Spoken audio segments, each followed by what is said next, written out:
Bismillahirrahmanirrahim. Assalamualaikum warahmatullahi wabarakatuh. Halo semuanya, perkenalkan saya Sofia, mahasiswi UIN Sumatera Utara Fakultas Dakwah dan Komunikasi, Prodi Manajemen Dakwah kelas C.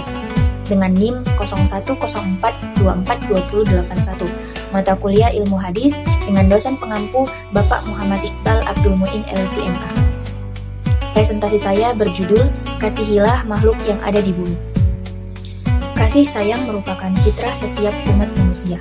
Salah satu ajaran Islam adalah berkasih sayang kepada semua orang. Islam mengajarkan umatnya untuk selalu menebarkan kasih sayang kepada segala ciptaan Allah Subhanahu wa Ta'ala. Sebab Islam adalah agama rahmatan lil alamin, agama damai dan kasih sayang. Menebar kasih sayang merupakan akhlaknya para nabi. Nabi Muhammad SAW diutus ke dunia untuk menebar rahmat dan menyempurnakan akhlak manusia. Hadis Rasulullah SAW, "Man la yarham la yurham." Artinya, barang siapa yang tidak menyayangi, niscaya ia tidak akan disayangi. Hadis riwayat Al-Bukhari. Rasulullah SAW mengajarkan kepada umatnya untuk menyayangi siapapun yang ada di muka bumi. Keutamaan orang yang berkasih sayang akan mendapatkan ganjaran sebagaimana diterangkan dalam satu hadis yang masyhur berikut. Dari Abdullah bin Umar radhiyallahu anhu berkata, Rasulullah SAW, "Ar-rahimuna yarhamukumur rahman tabaraka wa ta'ala irhamu man fil ardi yarhamukum man fis sama." Artinya, orang-orang yang pengasih akan dikasihani yang Maha Pengasih, Maha Suci dan Maha Tinggi. Sayangilah orang yang ada di muka bumi, niscaya orang yang ada di langit atau para malaikat akan mengasihimu. Setiap orang memiliki jiwa kasih sayang. Tapi besar kecilnya kasih sayang itu tergantung usaha pada setiap orang untuk menumbuhkan dan merawatnya. Ada orang-orang yang berhasil membesarkannya dan memberikan banyak kedamaian bagi dirinya dan orang-orang sekitarnya. Tapi banyak juga ada yang gagal, karena kasih sayangnya tertutup oleh noda keserakahan, kedengkian, kebencian, keegoisan, dan kesombongan. Selanjutnya ada kuis nih, teman-teman bantu jawab ya. Pertanyaan pertama, mengapa kita harus memiliki sifat kasih sayang terhadap sesama makhluk? A. Gak tahu. B. Hidup dibenci. C. Hidup kita akan bahagia dan kelak kita akan dimasukkan ke dalam surga. D. Hidup kita menderita. Ini jawabannya udah pasti C. Kita tes yuk. Yes! Nah, kan benar jawabannya C.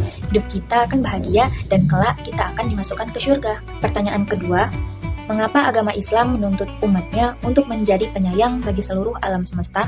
A. Karena Allah Subhanahu wa Ta'ala merupakan sumber dari rahmat, kasih sayang yang tersebar di alam semesta ini. B. Agar masuk neraka. C. Agar hidup abadi. D. Karena terpaksa. Menurut teman-teman, apa nih jawaban yang cocok? Apa? A. Kita tes ya. Yes! Wah, teman-teman benar nih jawabannya. A. Karena Allah Subhanahu wa Ta'ala merupakan sumber dari rahmat, kasih sayang yang tersebar di alam semesta ini. Pertanyaan ketiga, mengapa kita harus saling menyayangi sesama makhluk? A. Akan mendapat kasih sayang dari Allah Subhanahu wa Ta'ala. B. Akan mendapatkan kasih sayang setan. C. Akan mendapatkan kasih sayang iblis. D. Akan mendapatkan kasih sayang jin. Teman-teman mau jawab D? Oke, kita tes ya. Yah, jawabannya salah teman-teman. Kita jawab yang A deh. Yes! Nah, kan benar jawabannya A. Akan mendapatkan kasih sayang dari Allah Subhanahu wa Ta'ala. Pertanyaan keempat, bagaimana cara agar kita bisa bersikap penyayang terhadap makhluk Allah Subhanahu wa Ta'ala? A. Makan teratur. B. Banyak olahraga. C. Menguatkan badan. D. Menguatkan iman dengan cara memperdalam agama Islam. Kira-kira apa ya jawabannya? Jawabannya udah pasti D nih. Kita tes ya. Yes! Nah, kan benar jawabannya D. Menguatkan iman dengan cara memperdalam agama Islam. Pertanyaan terakhir, pertanyaan kelima. Apakah balasan bagi orang yang menyayangi makhluk yang berada di bumi? A. Masuk neraka. B. Dikasihani Allah Subhanahu wa Ta'ala dan para malaikat. C. Naik kelas. D. Gak tahu. B nih jawabannya, langsung aja kita tes ya. Yes!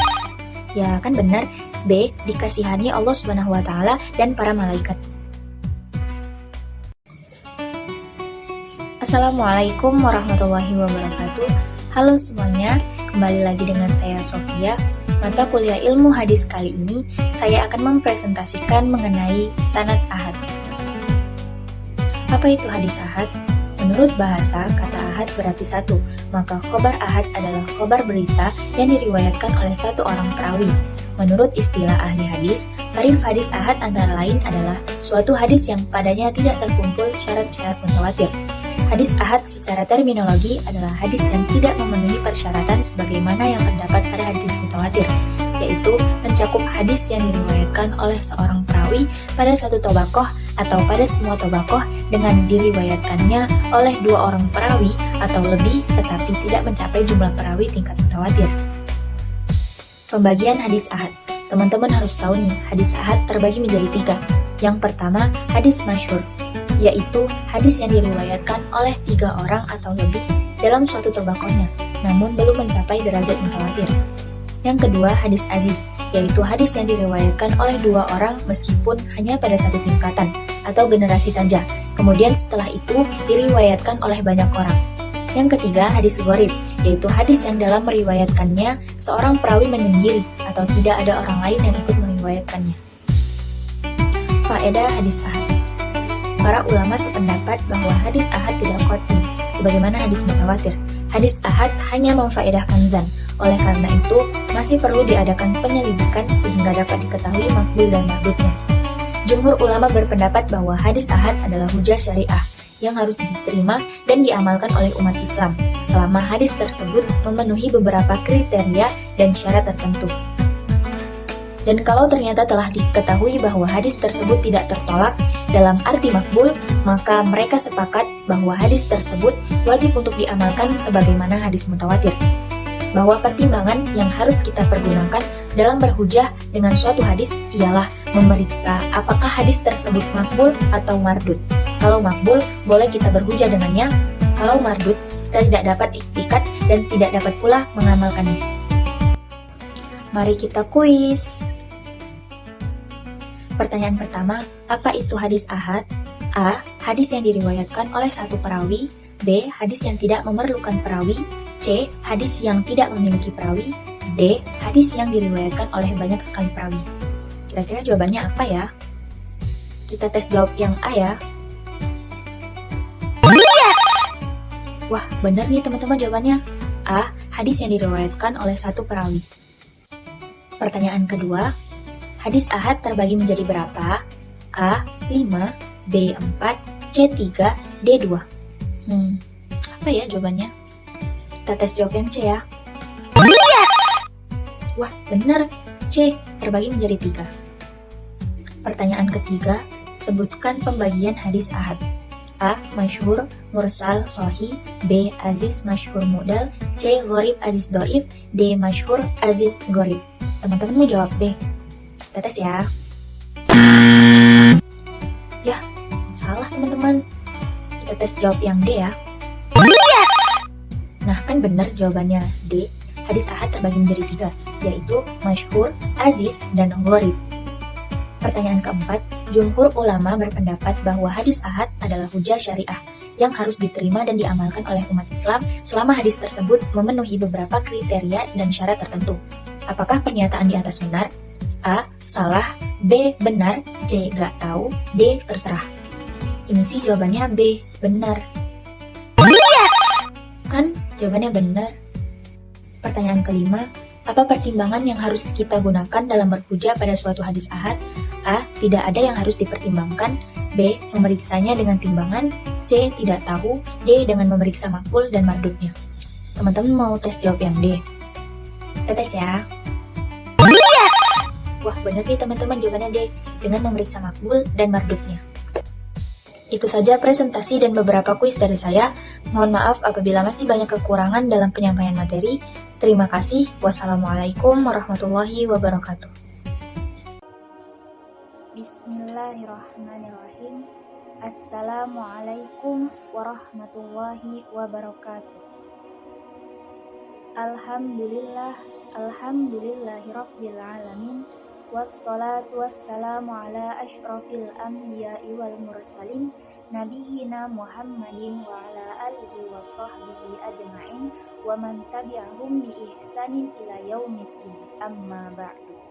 Subhanaka la ilma lana illa ma 'allamtana innaka antal alimul hakim.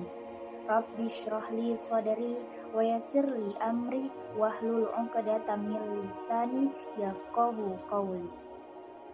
Pertama-tama dan yang paling utama, marilah kita panjatkan puja dan puji syukur kita atas kehadirat Allah Subhanahu wa Ta'ala yang Maha Pengasih, yang tak pernah pilih kasih, yang Maha Penyayang, yang sayangnya tak terbilang, sehingga sampai saat ini kita masih diberikan nikmat yang sangat luar biasa, terutama nikmat kesehatan. Tak lupa pula sholawat dan salam kepada baginda Nabi besar kita, Nabi Muhammad SAW yang telah membawa kita dari zaman jahiliyah menuju zaman yang Islamiyah. Dengan melafazkan Allahumma sholli ala Sayyidina Muhammad wa ala ali Sayyidina Muhammad. Semoga kita semua mendapatkan syafaatnya di yaumil akhir kelak. Amin amin ya rabbal alamin. Yang saya hormati Bapak Muhammad Iqbal Abdul Muin LCMA selaku dosen pengampu ilmu hadis, dan yang saya banggakan teman-teman seperjuang. Judul kultum yang saya bawakan kali ini yaitu mengajak kepada kebaikan.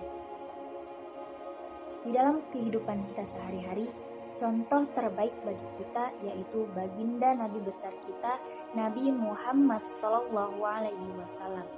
Beliaulah contoh terbaik kita dalam beramar ma'ruf dan nahi mungkar. Apa itu amar ma'ruf dan nahi mungkar?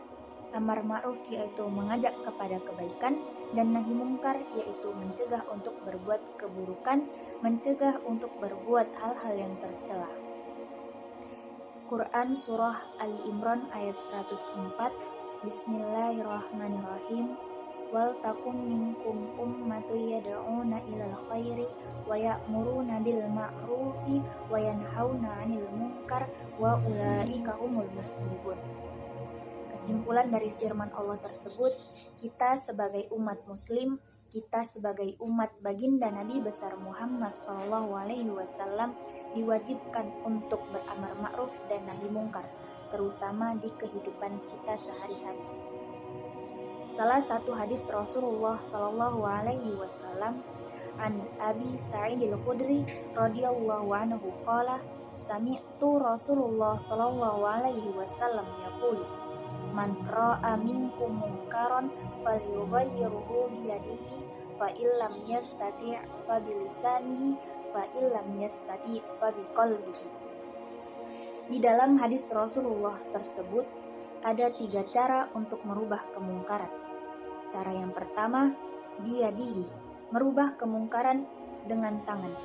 Tangan yang dimaksud itu bukan senjata ataupun pedang, tetapi tangan yang dimaksud itu adalah kekuasaan, yaitu pemerintah.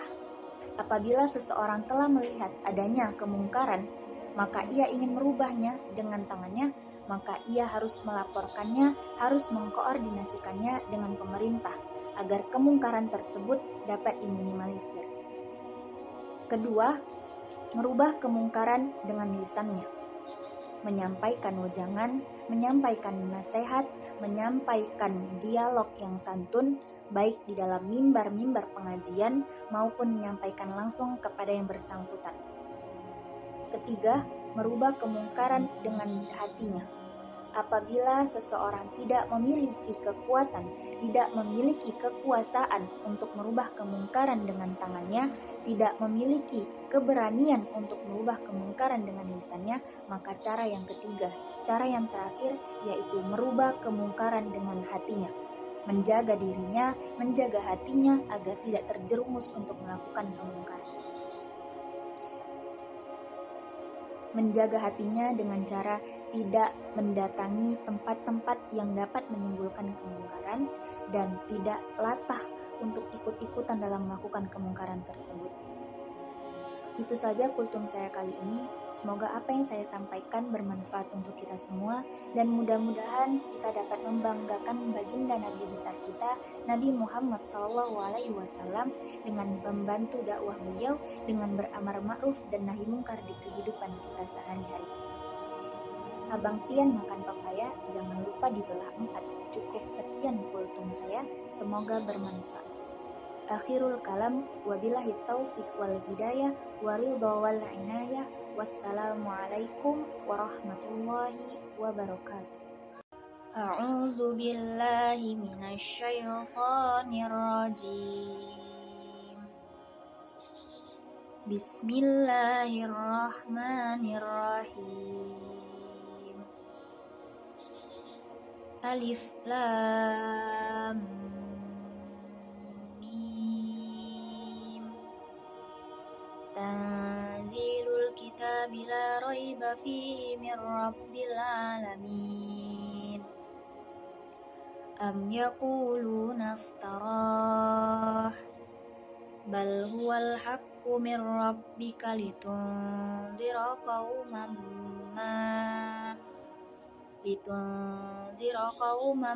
ma atahum min nadhirin min qablika la'allahum yahtadun. Allahul ladzi khalaqas samawati wal arda wa ma bainahuma fi sittati ayyamin thumma istawa 'alal 'arsy ma lakum min dunihi min waliyyin wala syafi'. Afala tatadhakkarun. Yudabbirul amra minas samaa'i ilal ardi thumma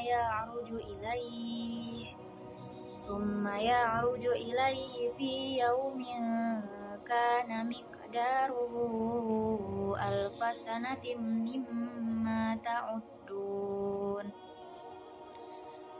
Dzalika alimul ghaibi wasyahadatil azizur rahim. Alladzi ahsana kulla syai'in khalaqahu wa bada'a khalqal insani min tin. Thumma ja'ala naslahu min sulalatin min ma'in mahin. Thumma sawwahu wa nafakha fihi min ruhihi wa ja'ala lakumus sam'a wal absara wal af'idah. Qalilan ma tashkurun. Wa qalu a idza dalalna fil ardi a inna lafi khalqin jadid. Bal hum biliqa'i rabbihim kafirun. Qul yatawaffakum malakul mautil ladzi wukkila bikum thumma ila rabbikum turja'un. Walau tara idil mujrimuna nakisu ru'usihim 'inda rabbihim Rabbana absarna wa sami'na farji'na na'mal salihan inna muqinun. Walau syi'na la'atayna kulla nafsin hudaha walakin haqqal qawlu minni la'amla'anna jahannama minal jinnati wan nasi ajma'in. Fadhuku bima nasitum liqa'a yaumikum hadha. Inna nasinakum wadhuku 'adzabal khuldi bima kuntum ta'malun. Innama yu'minu bi ayatina alladhina idza dzukkiru biha kharru sujjada wa sabbihu bihamdi rabbihim wa hum la yastakbirun. Tatajafa junubuhum 'anil madaji'i yad'una rabbahum khawfan wa tama'a wa mimma razaqnahum yunfikun. Fala ta'lamu nafsum ma ukhfiya lahum min qurrati a'yun jazaa'an bima kanu ya'malun. Afama kana mu'mina kama kana fasiqa la yastawun. Ammal ladzina amanu wa 'amilus solihati falahum jannatul ma'wa nuzulam bima kanu ya'malun. Wa ammal ladzina fasaqu fama'wahumun naru kullama aradu ayyakhruju minha u'idu fiha wa qila lahum dhuqu 'adzaban naril ladzi kuntum bihi tukadzibun. Walanudhiqannahum minal 'adzabil adna dunal 'adzabil akbari la'allahum yarji'un. Wa man azlamu mimman dzukkira bi ayati rabbih thumma a'rada 'anha inna minal mujrimina muntakimun. Walaqad atayna Musal kitaba fala takun fi miryatin min liqa'ihi waj'alnahu hudan li bani Israil. Waj'alna minhum a'immatan yahduna bi amrina lamma sabaru wa kanu bi ayatina yuqinun. Inna rabbaka huwa yafsilu bainahum yawmal qiyamati fima kanu fihi yakhtalifun. Awalam yahdi lahum kam ahlakna min qablihim minal quruni yamshuna fi masakinihim inna fi dzalika laayat afala yasma'un. Awalam yarau anna nasuqul ma'a ilal ardil juruzi fanukhriju bihi zar'an ta'kulu minhu an'amuhum wa anfusuhum afala yubsirun. Wa yaquluna mata hadzal fathu in kuntum shadiqin. Qul yawmal fathi la yanfa'ul ladzina kafaru imanuhum wala hum yunzarun. Fa'rid anhum wantazir innahum muntazirun. Shadaqallahul azim. Bismillahirrahmanirrahim. Assalamualaikum warahmatullahi wabarakatuh. Saya Sofia dengan NIM 0114242081. Di dalam Islam, hadis adalah sumber ajaran Islam yang kedua setelah Al-Quran. Berikut ini ada beberapa manfaat hadis. Pertama, memahami syariat secara mendalam. Kedua, membangun keterampilan dakwah. Tiga, menjaga autentisitas ajaran Islam. Empat, meningkatkan kecakapan ilmiah. 5. Membentuk akhlak mulia. Berikut ini saya akan membacakan 15 hafalan hadis saya. Hadis pertama, qala Rasulullah sallallahu alaihi wasallam, balaghu ala walau ayah. Rasulullah sallallahu alaihi wasallam bersabda, sampaikanlah dariku walau hanya satu ayat. Hadis kedua, man dalla ala khairi falahu mithlu ajri fa'ilihi. Barang siapa yang menunjukkan kepada kebaikan, maka dia akan mendapatkan pahala seperti orang yang melakukannya. Hadis ketiga, khairukum man ta'allamal Qur'an wa 'allamah. Yang terbaik di antara kalian adalah yang belajar Al-Qur'an dan mengajarkannya. Hadis keempat, man da'a ila huda kana lahu min ajri mithlu ajuri man tabi'ah. Barang siapa yang mengajak kepada petunjuk, maka baginya pahala seperti pahala orang-orang yang mengikutinya. Hadis kelima, ad-din nasihah, agama adalah nasihat. Hadis keenam, kullukum ra'i wa kullukum mas'ulun ala ra'iyatihi. Setiap kalian adalah pemimpin dan setiap pemimpin bertanggung jawab atas apa yang dipimpinnya. Hadis ketujuh, la an yahdiyallahu bika rajulan wahidan khairul laka min humrin na'am. Jika Allah memberikan petunjuk kepada seseorang melalui kamu, itu lebih baik bagimu daripada unta merah. Hadis ke-8, innama bu'aitu mu'alliman. Sungguh aku diutus sebagai pengajar. Hadis ke-9, kullu ummati yadkhulunal jannah ila man aba. Semua umatku akan masuk surga kecuali orang yang menolak. Hadis ke-10, afdhalus shadaqati ta'limu man la ya'lam. Sedekah yang paling utama adalah mengajarkan orang yang tidak tahu. Hadis ke-11, man katama ilman aljamahullaha bil jami min nari. Barang siapa menyembunyikan ilmu, Allah akan memasangkan kekang dari api neraka pada dirinya.